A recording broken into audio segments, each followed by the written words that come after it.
This is how we made The Sound of Violet, day 1. This is the beginning. This is our first shooting day. I got about 3.5 hours sleep last night. I feel really good.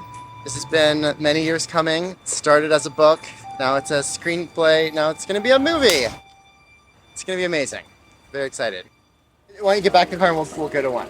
The thing about this project that I think is so special is that everyone here is just so passionate about spreading awareness on all these different topics. Not a lot of people know about autism in this way.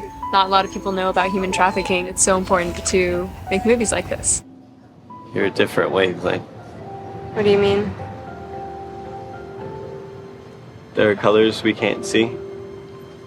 Beauty that's outside our visible spectrum. There's a lot about you that's not visible to me yet. But I can tell it's going to be beautiful.